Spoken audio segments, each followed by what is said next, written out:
In the year 298 AD, through the dusty streets of Rome, a man walked toward his most horrific destiny. His hands were bound, and a crowd gathered to witness something almost no one had ever seen.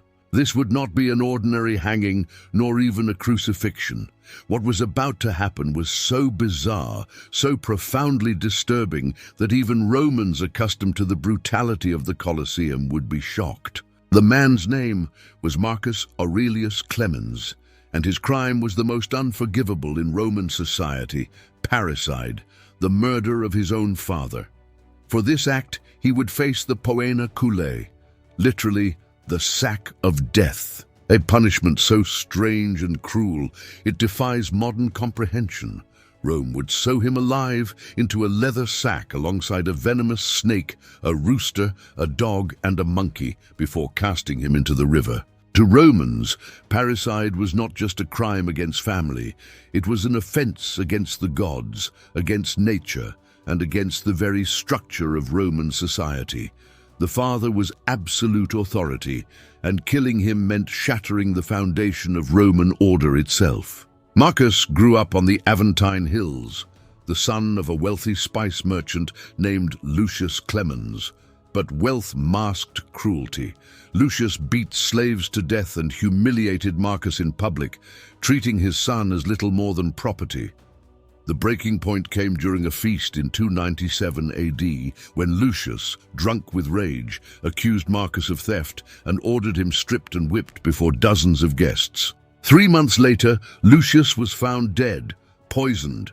The evidence pointed straight to Marcus. His trial was swift. Witnesses testified to their quarrels, and Marcus had purchased poison from a Syrian healer. The prefect of Rome, Gaius Valerius Maximus, known for his cruelty, presided. There could be no mercy. Marcus was condemned to the poena culae.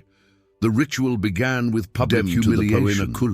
His clothes were torn and burned with public humiliation. His clothes were torn and burned. His head was covered with a red linen hood, the color of betrayal. For hours he knelt in the forum while citizens spat on him. He was symbolically stripped of citizenship, reduced to something less than human. Meanwhile, preparations for the execution took place. The sack was 6 feet long, made of ox hide sewn with animal gut ropes. Inside, executioners smeared irritants to inflame the skin. Each animal had a symbolic role: the snake for treachery, the rooster for violated vigilance, the dog for broken loyalty, and the monkey, a grotesque parody of humanity, for Marcus himself. By dawn, thousands crowded the banks of the Tiber. Street vendors sold food as if it were a festival. Marcus, pale and gaunt from weeks of confinement, was brought from Mamertine prison under Praetorian guard. The animals waited in cages. At noon, furious, Marcus stood naked on the execution platform. The sack was opened. First came the viper, coiling against his skin. Then the rooster, its claws tearing at him. Next the dog, foaming and snapping in frenzy. Finally the monkey, shrieking as the sack was sewn shut. The scene that followed defied description. The sack thrashed violently, screams, claws, fangs, and desperation all colliding inside a leather prison. The crowd roared, then fell silent as the movement slowed. At last the sack was pushed into the Tiber, floating a moment before sinking into the murky water. Marcus Aurelius Clemens was gone. But his story was only one chapter in Rome's history of terror. The poena culae dated back to 101 BC, when Publius Malleolus was executed for killing his mother, a case recorded by Cicero. For centuries it remained the penalty for parricide until Emperor Justinian finally codified it in 534 AD.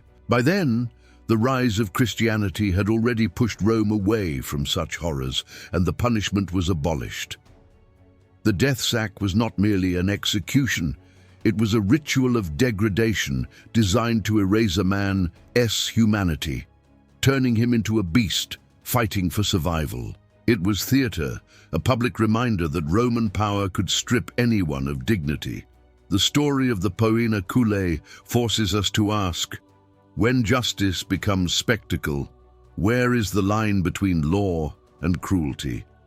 Rome's brutality may seem distant, but it reminds us how thin the veneer of civilization truly is, and how easily any society can descend into barbarism when vengeance is placed above humanity. Thanks for watching till the end. It truly means a lot. If you enjoyed this story, hit subscribe so you never miss the next forgotten chapter of history.